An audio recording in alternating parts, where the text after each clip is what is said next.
بسم الله الرحمن الرحيم. ياسين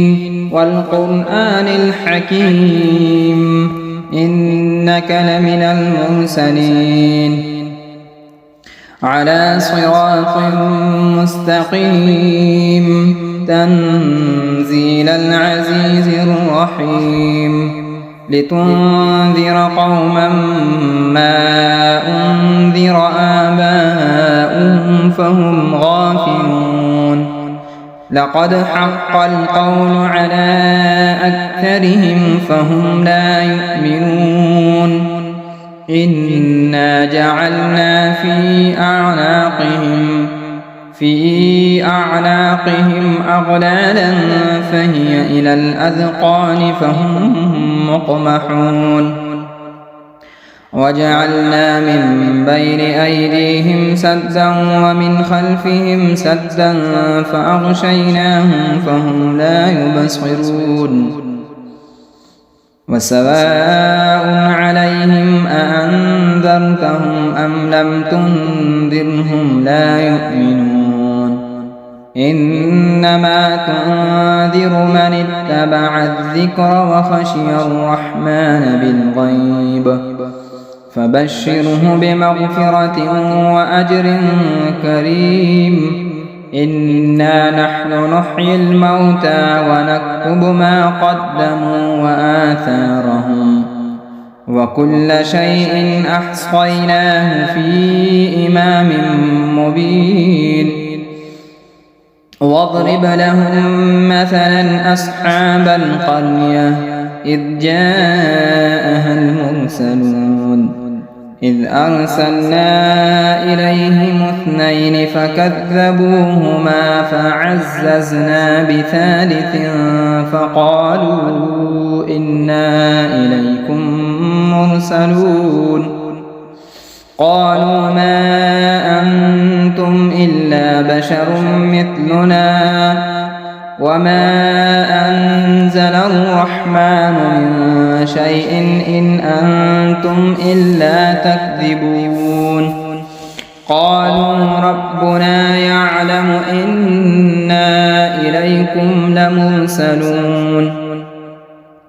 وما علينا إلا البلاغ المبين قالوا إنا تطيرنا بكم لئن لم تنتهوا لنرجمنكم وليمسنكم منا عذاب أليم قالوا طائركم معكم أئن ذكرتم بل أنتم قوم مسرفون وجاء من أقصى المدينة رجل يسعى قال يا قوم اتبعوا المرسلين اتبعوا من لا يسألكم أجرا وهم مهتدون وما لي لا أعبد الذي فطرني وإليه ترجعون أأتخذ من دونه آلهة إن يردني الرحمن بضر لا تغن عني شفاعتهم شيئا ولا ينقذون إني إذا لفي ضلال مبين إني آمنت بربكم فاسمعون قيل ادخل الجنة قال يا ليت قومي يعلمون بما غفر لي ربي وجعلني من المكرمين وما أنزلنا على قومه من بعده من جند من السماء وما كنا منزلين إن كانت إلا صيحة واحدة فإذا هم خامدون يا حسرة على العباد ما يأتيهم من رسول إلا كانوا به يستهزئون ألم يروا كم أهلكنا قبلهم من القرون أنهم إليهم لا يرجعون وإن كل لما جميع لدينا محضرون وآية لهم الأرض الميتة أحييناها وأخرجنا منها حبا فمنه يأكلون وجعلنا فيها جنات من نخيل وأعناب وفجرنا فيها من العيون ليأكلوا من ثمره وما عملته أيديهم أفلا يشكرون سبحان الذي خلق الأزواج كلها مما تنبت الأرض ومن أنفسهم ومما لا يعلمون وآية لهم الليل نسلخ منه النهار فإذا هم مظلمون والشمس تجري لمستقر لها ذلك تقدير العزيز العليم والقمر قدرناه منازل حتى عاد كالعرجون القديم لا الشمس ينبغي لها أن تدرك القمر ولا الليل سابق النهار وكل في فلك يسبحون وآية لهم أنا حملنا ذريتهم في الفلك المشحون وخلقنا لهم من مثله ما يركبون وإن نشأ نغرقهم فلا صريخ لهم ولا هم ينقذون إلا رحمة منا ومتاعا إلى حين وإذا قيل لهم اتقوا ما بين أيديكم وما خلفكم لعلكم ترحمون وما تأتيهم من آية من آيات ربهم إلا كانوا عنها معرضين وإذا قيل لهم أنفقوا مما رزقكم الله قال الذين كفروا للذين آمنوا أنطعم من لو يشاء الله أطعمه إن أنتم إلا في ضلال مبين ويقولون متى هذا الوعد إن كنتم صادقين ما ينظرون إلا صيحة واحدة تأخذهم وهم يخصمون فلا يستطيعون توصية ولا إلى أهلهم يرجعون ونفخ في الصور فإذا هم من الأجداث إلى ربهم ينسلون قالوا يا ويلنا من بعثنا من مرقدنا هذا ما وعد الرحمن وصدق المرسلون إن كانت إلا صيحة واحدة فإذا هم جميع لدينا محضرون فاليوم لا تظلم نفس شيئا ولا تجزون إلا ما كنتم تعملون إن أصحاب الجنة اليوم في شغل فاكهون هم وأزواجهم في ظلال على الأرائك الأرائك متكئون لهم فيها فاكهة ولهم ما يدعون سلام قولا من رب رحيم وامتازوا اليوم أيها المجرمون ألم أعهد إليكم يا بني آدم ألا تعبدوا الشيطان إنه لكم عدو مبين وأن اعبدوني هذا صراط مستقيم ولقد أضل منكم جبلا كثيرا أفلم تكونوا تعقلون هذه جهنم التي كنتم توعدون اصلوها اليوم بما كنتم تكفرون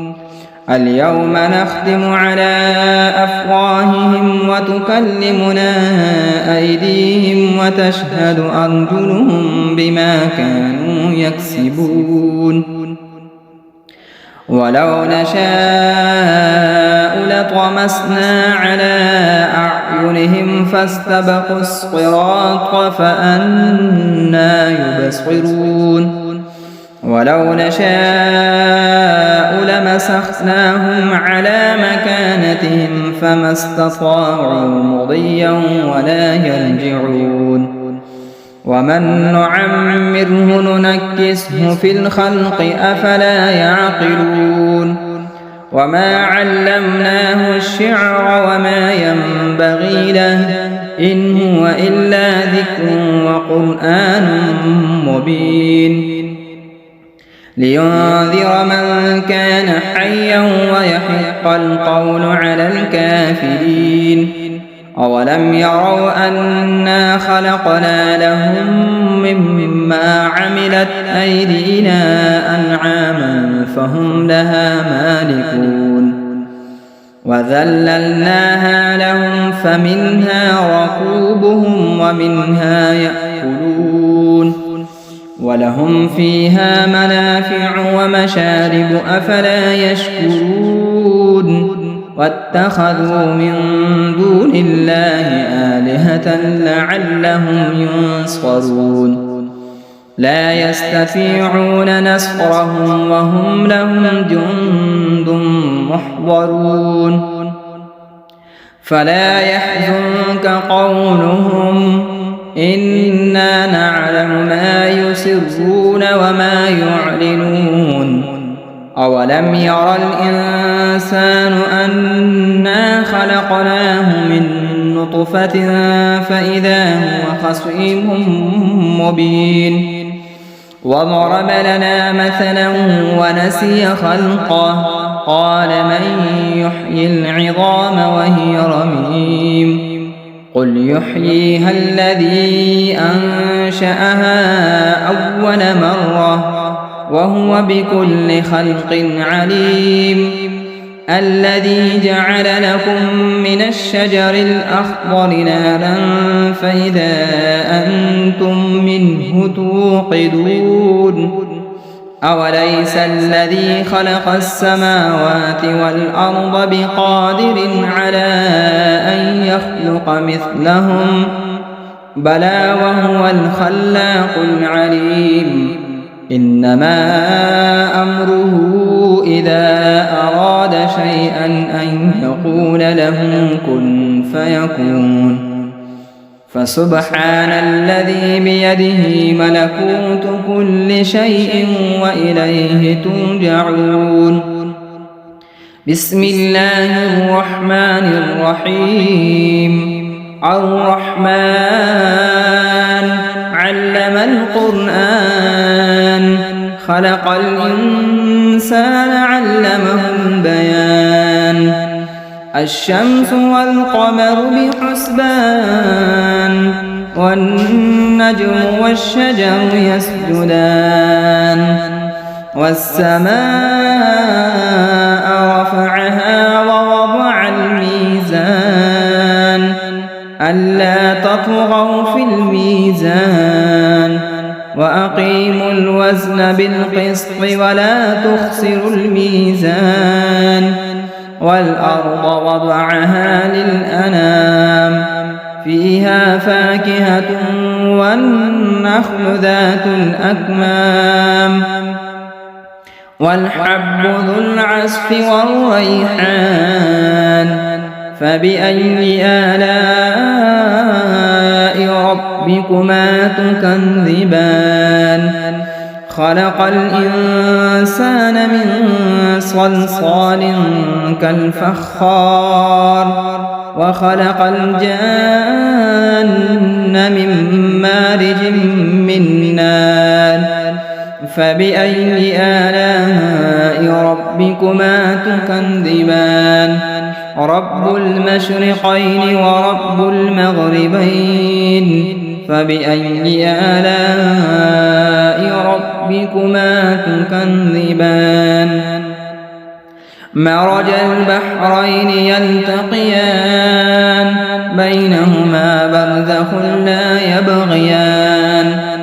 فبأي آلاء ربكما تكذبان يخرج منهما اللؤلؤ والمرجان فبأي آلاء ربكما تكذبان وله الجوار المنشآت في البحر كالأعلام فبأي آلاء ربكما تكذبان كل من عليها فان ويبقى وجه ربك ذو الجلال والإكرام فبأي آلاء ربكما تكذبان يسأله من في السماوات والأرض كل يوم هو في شأن فبأي آلاء ربكما تكذبان سنفرغ لكم أيها الثقلان فبأي آلاء ربكما تكذبان يا معشر الجن والإنس إن استطعتم أن تنفذوا من أقطار السماوات والأرض فانفذوا لا تنفذون إلا بسلطان فبأي آلاء ربكما تكذبان يرسل عليكما شؤاد من نار ونحاس فلا تنتصران فبأي آلاء ربكما تكذبان فإذا انشقت السماء فكانت وردة كالدهان فبأي آلاء ربكما تكذبان فيومئذ لا يسأل عن ذنبه إنس ولا جان فبأي آلاء ربكما تكذبان يعرف المجرمون بسيماهم فيؤخذ بالنواصي والأقدام فبأي آلاء ربكما تكذبان هذه جهنم التي يكذب بها المجرمون يطوفون بينها وبين حميم آن فبأي آلاء ربكما تكذبان ولمن خاف مقام ربه جنتان فبأي آلاء ربكما تكذبان ذواتا أفنان فبأي آلاء ربكما تكذبان فيهما عينان تجريان فبأي آلاء ربكما تكذبان فيهما من كل فاكهة زوجان فبأي آلاء ربكما تكذبان متكئين على فرش بطائنها من استبرق وجنى الجنتين دان فبأي آلاء ربكما تكذبان فيهن قاصرات الطرف لم يطمثهن إنس قبلهم ولا جان فبأي آلاء ربكما تكذبان كأنهن الياقوت والمرجان فبأي آلاء ربكما تكذبان هل جزاء الإحسان إلا الإحسان فبأي آلاء ربكما تكذبان ومن دونهما جنتان فبأي آلاء ربكما تكذبان مدهامتان فبأي آلاء ربكما تكذبان فيهما عينان نضاختان فبأي آلاء ربكما تكذبان فيهما فاكهة ونخل ورمان فبأي آلاء ربكما تكذبان فيهن خيرات حسان فبأي آلاء ربكما تكذبان حور مقصورات في الخيام فبأي آلاء ربكما تكذبان لم يطمثهن إنس قبلهم ولا جان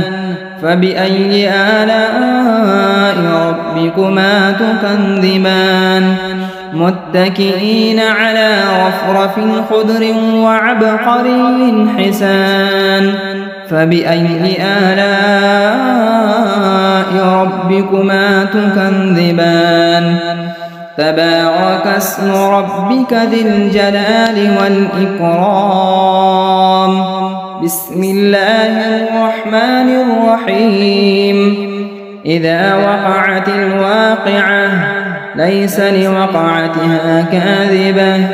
خافضة رافعة إذا رجت الأرض رجا وبست الجبال بسا فكانت هباء منبثا وكنتم أزواجا ثلاثا فأصحاب الميمنة ما أصحاب الميمنة وأصحاب المشأمة ما أصحاب المشأمة والسابقون السابقون أولئك المقربون في جنات النعيم ثلة من الأولين وقليل من الآخرين على سرر موضونة متكئين عليها متقابلين يطوف عليهم ولدان مخلدون بأكواب وأباريق وكأس من معين لا يصدعون عنها ولا ينزفون وفاكهة مما يتخيرون ولحم طير مما يشتهون وحور عين كأمثال اللؤلؤ المكنون جزاء بما كانوا يعملون لا يسمعون فيها لغوا ولا تأثيما إلا قيلا سلاما سلاما وأصحاب اليمين ما أصحاب اليمين في سدر مخضود وطلح ممدود وظل ممدود وماء مسكوب وفاكهة كثيرة لا مقطوعة ولا ممنوعة وفرش مرفوعة إنا أنشأناهن إن شاء فجعلناهن أبكارا عربا أترابا لأصحاب اليمين ثلة من الأولين وثلة من الآخرين وأصحاب الشمال ما أصحاب الشمال في سموم وحميم وظل من يحموم لا بارد ولا كريم إنهم كانوا قبل ذلك مترفين وكانوا يصرون على الحنث العظيم وكانوا يقولون أئذا متنا وكنا ترابا وعظاما أئنا لمبعوثون أو آباؤنا الأولون قل إن الأولين والآخرين لمجموعون إلى ميقات يوم معلوم ثم إنكم أيها الضالون المكذبون لآكلون من شجر من زقوم فمالئون منها البطون فشاربون عليه من الحميم فشاربون شرب الهيم هذا نزلهم يوم الدين نحن خلقناكم فلولا تصدقون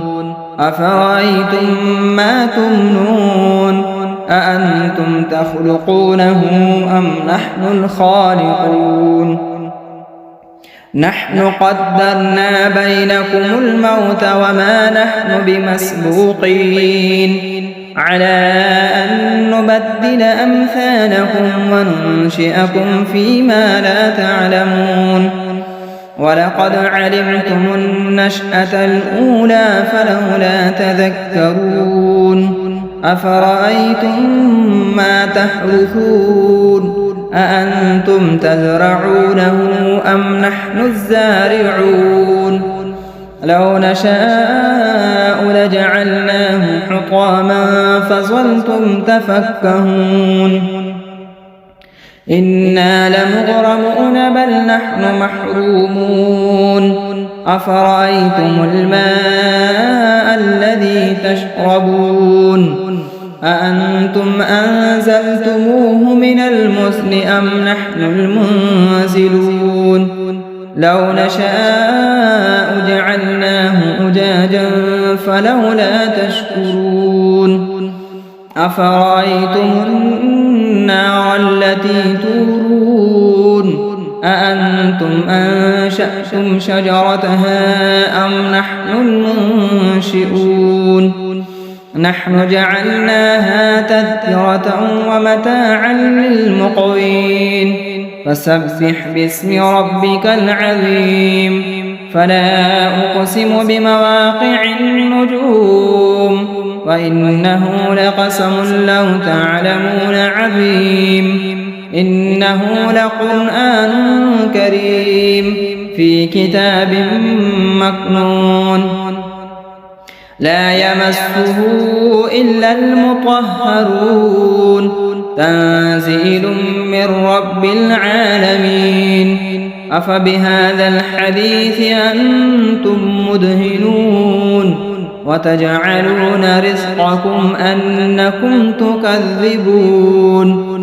فلولا إذا بلغت الحلقوم وأنتم حينئذ تنظرون ونحن أقرب إليه منكم ولكن لا تبصرون فلولا إن كنتم غير مدينين ترجعونها إن كنتم صادقين فأما إن كان من المقربين فروح وريحان وجنة نعيم وأما إن كان من أصحاب اليمين فسلام لك من أصحاب اليمين وأما إن كان من المكذبين الضالين فنزل من حميم وتصلية جحيم إن هذا لهو حق اليقين فسبح باسم ربك العظيم بسم الله الرحمن الرحيم تبارك الذي بيده الملك وهو على كل شيء قدير الذي خلق الموت والحياة ليبلوكم أيكم أحسن عملا وهو العزيز الغفور الذي خلق 7 سماوات طباقا ما ترى في خلق الرحمن من تفاوت فارجع البصر هل ترى من فطور ثم ارجع البصر كرتين ينقلب إليك البصر خاسئا وهو حسير ولقد زينا السماء الدنيا بمصابيح وجعلناها رجوما للشياطين وأعتدنا لهم عذاب السعير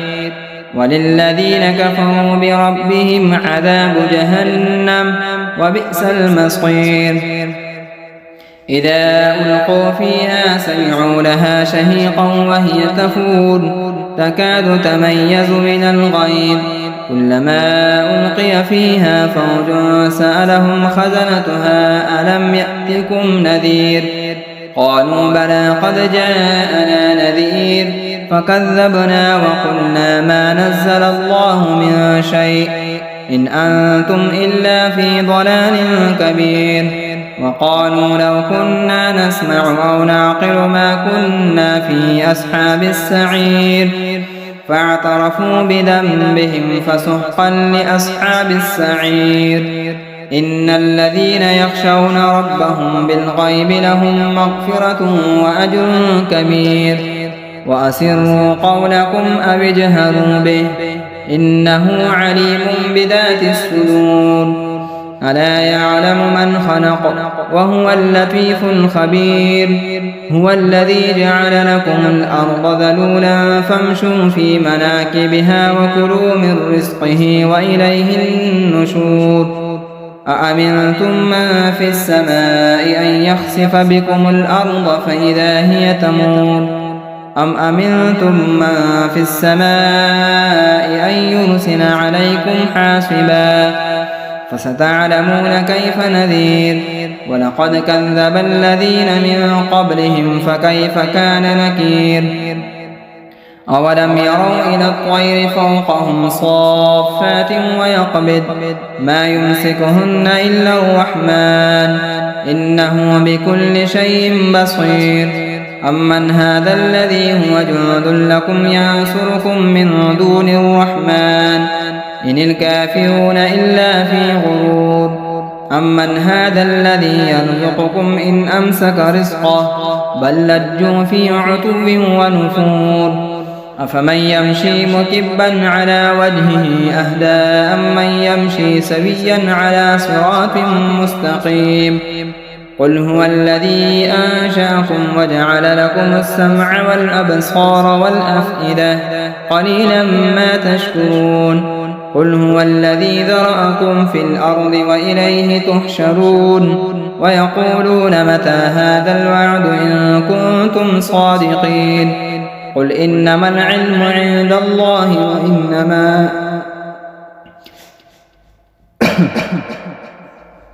وإنما أنا نذير مبين فلما رأوه زلفة سيئت وجوه الذين كفروا وقيل هذا الذي كنتم به تدعون قل أرأيتم إن أهلكني الله ومن معي أو رحمنا فمن يجير الكافرين من عذاب أليم قل هو الرحمن آمنا به وعليه توكلنا فستعلمون من هو في ضلال مبين قل أرأيتم إن أصبح ماؤكم غورا فمن يأتيكم بماء معين صدق الله مولانا العظيم.